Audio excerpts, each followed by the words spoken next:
Punk Rider says that they have modeled this scooter after the Cybertruck, so I figured we better do a comparison.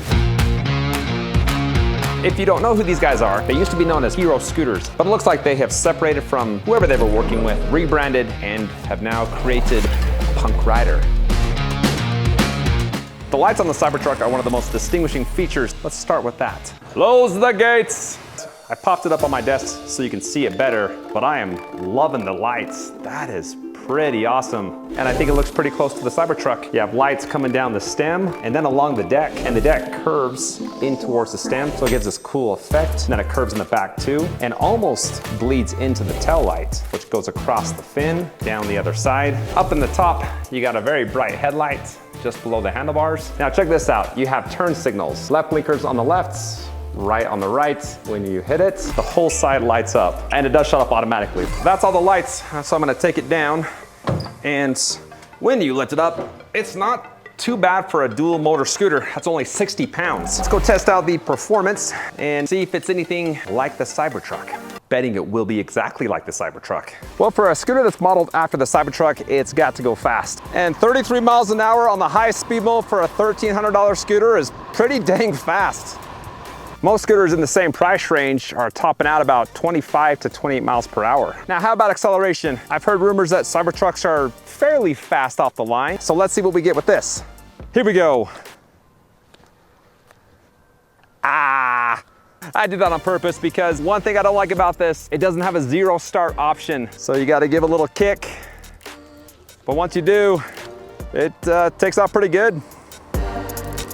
Now there is an app, and maybe if I could connect the scooter to that app, I could find out if I could switch it to a zero starts, but I was not able to. On their website, it says that it does have an app, but they are working on upgrading it or fixing it or just basically making a better one. Because the one they have now is that's Greek for not good.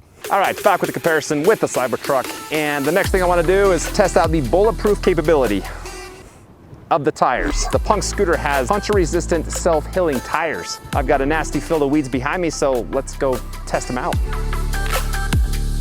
I've legit been riding in this field for 10 minutes, and I cannot for the life of me get a thorn to stick. There's the key to not getting flat tires is look for thorns, try to find them, and you won't find them.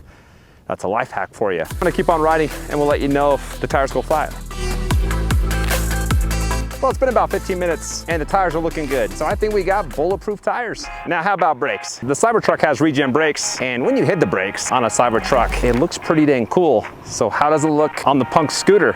Not quite as cool as the Cybertruck, but like the Cybertruck, it does have its own Regen brakes. The third thing is the Regen lever. It looks exactly like the throttle, but it engages the brakes.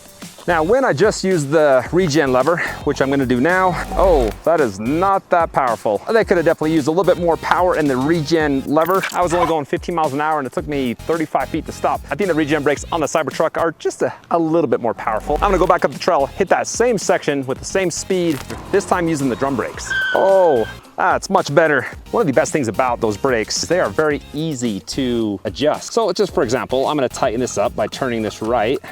You can hear that grinding noise, which is the last thing you want to hear when you're out enjoying nature. So if that ever happens, all you have to do is just loosen that up.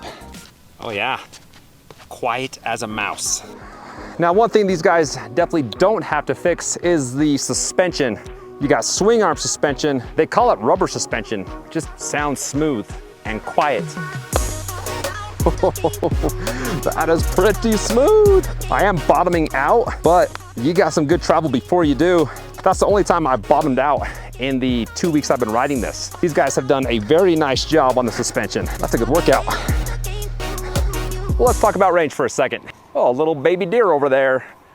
Run, Bambi, run. This has got a 52 volt battery, that's 17 or 18 amp hours, and they say that can take you anywhere from 13 to 45 miles. But they say the battery takes 10 hours to recharge, which is double what most scooters in this price range take. That Cybertruck can climb a pretty steep hill. Let's see if this can. This is a 15% grade. I'm starting at the steepest points. Give it a little kick. It takes a little bit to get going, but there we go. You didn't see that, but I made it to the top.